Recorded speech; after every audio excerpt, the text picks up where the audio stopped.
मित्रों, आज हम मैनेजमेंट ऑफ कोऑपरेटिव इंस्टीट्यूट के अंतर्गत केंद्रीय सहकारी बैंक के बारे में पढ़ेंगे।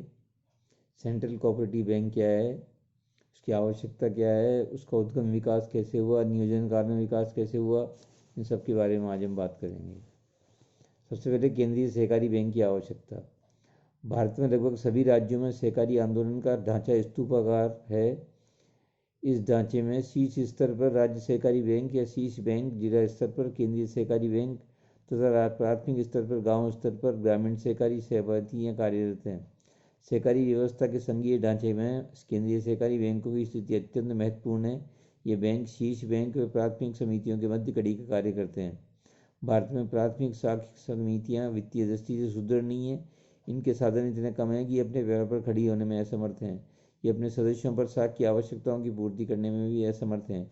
इन समितियों को वित्तीय साधन उपलब्ध कराने के साथ साथ तकनीकी सहायता एवं दिशा निर्देश की आवश्यकता है। इस कमी को पूरा करने का कार्य केंद्रीय सहकारी बैंक करते हैं। केंद्रीय बैंक प्राथमिक समितियों के सदस्य संघ हैं, जो इन्हें वित्तीय साधन उपलब्ध करवाने के साथ साथ तकनीकी सहयोग व दिशा निर्देश भी प्रदान करते हैं। केंद्रीय सहकारी बैंकों का कार्य वित्तीय साधनों की गतिशीलता प्रदान करना है। ये प्राथमिक समितियों के अतिरिक्त धन को अन्य आवश्यकता वाली समितियों में वितरित करने का कार्य करते हैं। प्राथमिक समितियों के निरीक्षण एवं जांच कार्य से इनकी कुशलता में वृद्धि नहीं की जा सकती। इसके लिए इन्हें एक वित्त प्रदान करने वाली संस्था की आवश्यकता है, जो केंद्रीय सहकारी बैंक द्वारा पूरी की जा सकती है। सहकारी समिति अधिनियम 1904 में केंद्रीय सहकारी बैंक की स्थापना के संबंध में कोई व्यवस्था नहीं थी। परिणामस्वरूप प्राथमिक साख समितियों की संख्या तो बढ़ी, लेकिन वे वित्तीय साधनों की गतिशील करने में असफल रही। इस कारण ये अपने सदस्यों को महाजनों के चंगुल से मुक्त कराने में असफल रही। केंद्रीय सहकारी बैंकों का उद्गम एवं विकास। सर्वप्रथम सहकारी अधिनियम 1912 में केंद्रीय सहकारी बैंकों के रजिस्ट्रेशन का प्रावधान किया गया, लेकिन इससे पूर्व कुछ केंद्रीय सहकारी बैंक स्थापित हो चुके थे। इस अधिनियम में प्राथमिक साख समितियों को अपने हित में संघ बनाने को कहा गया। प्रथम केंद्रीय बैंक सन 1906 में उत्तर प्रदेश में एक प्राथमिक समिति के रूप में स्थापित किया गया, परंतु वास्तविक केंद्रीय बैंक की स्थापना सर्वप्रथम मध्य प्रदेश व बिहार में हुई। राजस्थान में पहला केंद्रीय बैंक 1910 में अजमेर में स्थापित किया गया, लेकिन इस समय तक केंद्रीय से बैंकों की वैधानिक मान्यता प्राप्त नहीं थी। सन 1912 के सहकारी अधिनियम में प्राथमिक समितियों की वित्तीय व्यवस्था के लिए केंद्रीय बैंकों में रजिस्ट्रेशन की व्यवस्था की गई। इस अधिनियम के बाद सन 1918 तक केंद्रीय बैंकों की संख्या में तेजी से वृद्धि हुई। सन 1919 से 1929 तक की अवधि प्रथम महायुद्ध एवं विश्वव्यापी आर्थिक मंदी के मध्य की अवधि थी। इस अवधि में सहकारी साख व्यवस्था का व्यापक विकास हुआ। सन 1919-20 में केंद्रीय सहकारी बैंकों की संख्या 233 थी, जो 1929-30 में बढ़कर के 588 हो गई। इस अवधि में इनकी संख्या 122 लाख से बढ़कर के 1.91 तथा कार्यशील पूंजी 6.63 करोड़ रुपए से बढ़कर के 30.90 करोड़ रुपए हो गई। सन 1929 की महान मंदी के दौरान केंद्रीय सहकारी बैंकों का कार्य व्यवस्था को छिन्न भिन्न कर दिया। इस अवधि में इनकी सदस्यता घटी एवं अवधि पार ऋणों की मात्रा में वृद्धि हुई।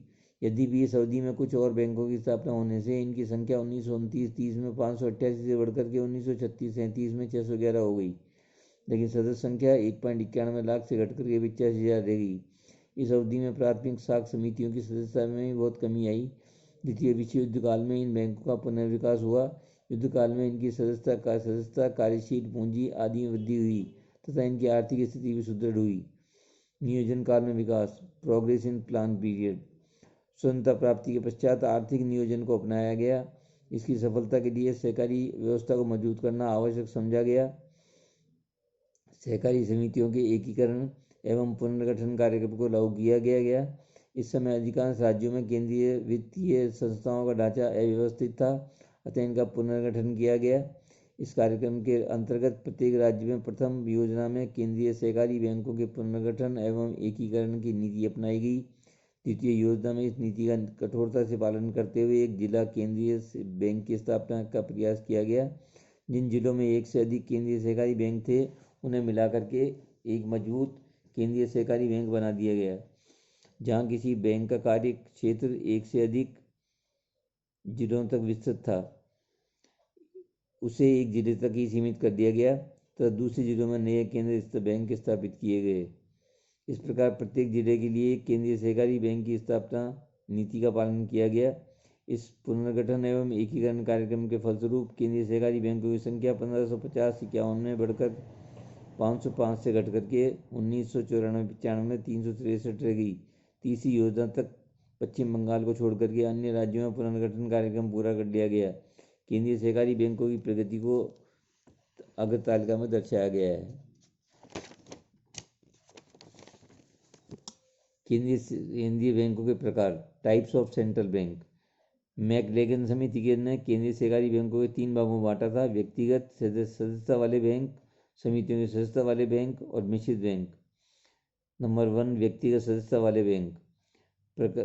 इस प्रकार के बैंकों की सदस्यता केवल व्यक्तिगत व्यक्तियों के लिए खुली होती है। यदि समितियों को प्रवेश भी दिया जाता है तो उन्हें व्यक्तिगत अंशधारी के रूप में सदस्य बनाया जाता है। ऐसी समितियों के लिए प्रबंधन मंडल में विशेष प्रतिनिधित्व की कोई व्यवस्था नहीं रखी जाती। इस प्रकार के बैंक सन 1915 में पूर्व अस्तित्व में थे, इसके बाद इनका अस्तित्व नहीं रह गया।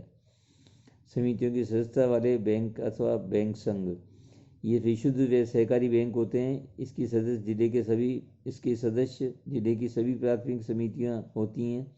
इस प्रकार के प्राथमिक शाखा समितियों के संघ होते हैं। इसकी प्रबंध व्यवस्था समस्त प्राथमिक शाखा समितियों द्वारा की जाती है। इन बैंकों को बैंक संघ, बैंकिंग यूनियन भी कहा जाता है।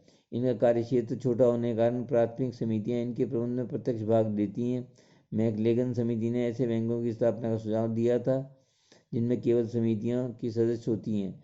ऐसे बैंकों की स्थापना से अंशधारियों व ऋण प्राप्तकर्ताओं समितियों के हितों के में कोई टकराहट नहीं होती। इनका प्रबंध भी मितव्ययी होता है। इनकी सबसे बड़ी कठिनाई यही है कि कभी कभी प्राथमिक समितियों के प्रतिनिधियों को ऐसे बैंकों के संचालन का अनुभव व ज्ञान नहीं होता। फलस्वरूप ये अन्य सहकारी व्यक्तियों के निर्देशानुसार बैंक का संचालन करती हैं, जबकि ये शहरी व्यक्ति इसके सदस्य नहीं होते। इस प्रकार प्रबंध में बाहरी हस्तक्षेप की संभावना बढ़ जाती है। इसके बाद है तीसरा, मिश्रित बैंक, मिक्स्ड बैंक। इस प्रकार के बैंकों की सदस्यता व्यक्तियों एवं समितियों दोनों के लिए खुली होती हैं। भारत में केंद्रीय बैंकों का यह स्वरूप सर्वाधिक लोकप्रिय है।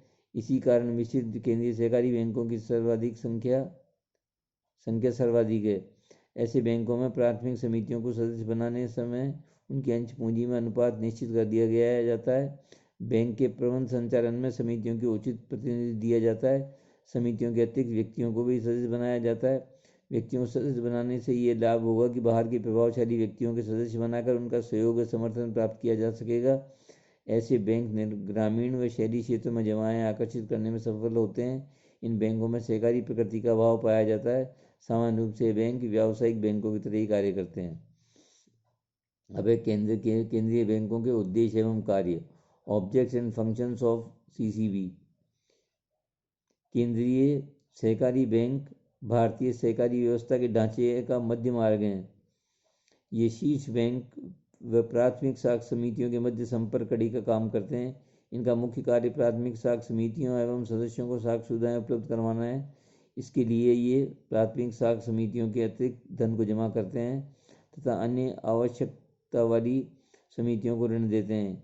ये शीर्ष बैंकों से ऋण लेकर के प्राथमिक शाखा समितियों की वित्तीय सहायता करते हैं। इस प्रकार ये वित्तीय साधनों को गतिशीलता प्रदान कर वित्तीय संतुलन स्थापित करने का कार्य करते हैं। शीर्ष बैंक केंद्रीय सहकारी बैंकों के माध्यम से ही प्राथमिक शाखा समितियों को ऋण प्रदान करते हैं। केंद्रीय बैंक अपने जिले में सहकारी आंदोलन के लिए विकास के लिए उत्तरदायी हैं। यह बैंक अपने क्षेत्र में शाखा व अन्य सहकारी कार्यक्रमों के मध्य समन्वय स्थापित करता है तथा सहकारी आंदोलन के विकास का कार्य करता है। यह बैंक कृषि समितियों को उत्पादन कार्यों के लिए, विपणन समितियों को विपणन कार्यों के लिए तथा अन्य समितियों को कार्यशील व्ययों की पूर्ति के लिए ऋण प्रदान करता है। ये बैंक प्राथमिक शाखा समितियां व मुद्रा बाजार में संपर्क स्थापित करने का कार्य करते हैं।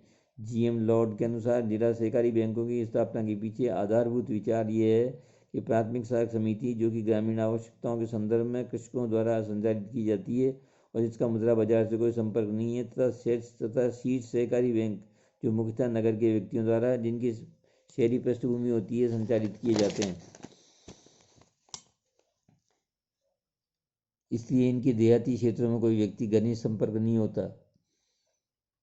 ये नहीं होता के बीच की एक मध्यस्थ संस्था होने आवश्यक है। केंद्रीय सहकारी बैंकों के मुख्य कार्य लिखित हैं: धन जमा करना एवं उधार देना। केंद्रीय बैंक प्रमुख कार्य अपने कार्य क्षेत्र में काम करने वाली प्राथमिक कृषि साख समितियों की वित्तीय आवश्यकताओं को पूरा करने, इस उद्देश्य की पूर्ति करने के लिए जनता से समितियों से जमाएं स्वीकार करते हैं तथा कृषि एवं कृषि गैर कृषि समितियों को ऋण प्रदान करते हैं। इस प्रकार ये अतिरिक्त धन को उत्पादन कार्यों में लगाने में योगदान देते हैं। दूसरा है वित्तीय संतुलन केंद्र, कि ये बैंक प्राथमिक साख समितियों के लिए वित्तीय संतुलन केंद्र का कार्य करते हैं। ये बैंक अपने साधनों से प्राथमिक समितियों की वित्तीय आवश्यकताओं को पूरा करने और धन की कमी होने के कारण नुकसान की समितियों से बचाते हैं। तीसरा है जन विश्वास, स्थानीय जनता में भी जनता विश्वास कर स्थानीय जमाओं को आकर्षित करते हैं। प्रबंधन में सहयोग, अपने क्षेत्र की प्राथमिक साख समितियों के प्रबंध व कार्य संचालन का निरीक्षण एवं पर्यवेक्षण करते हैं। ये समितियों के सदस्यों को सहकारी सिद्धांतों की जानकारी देने का कार्य करते हैं। सुरक्षित विनियोग की सुरक्षा, प्राथमिक साख समितियों को अपने रक्षित कोषों के सुरक्षित विनियोग की सुविधा प्रदान करते हैं। छठा, सहकारी आंदोलन का विकास, अपने कार्य क्षेत्र में सहकारी आंदोलन के सुदृढ़ विकास के लिए सभी प्रकार की सहायता प्रदान करते हैं। सातवां, मितव्ययिता की आदत का विकास, ग्रामीण क्षेत्रों में बचत व मितव्ययिता की आदत का विकास करते हैं। आठवां, बैंकिंग सुविधाएं प्रदान करना, ग्रामीण जनता को अन्य बैंकिंग सुविधाएं प्रदान करते हैं। और नौवां है पथ प्रदर्शक, प्राथमिक साख समितियों का पथ प्रदर्शन का कार्य करते हैं।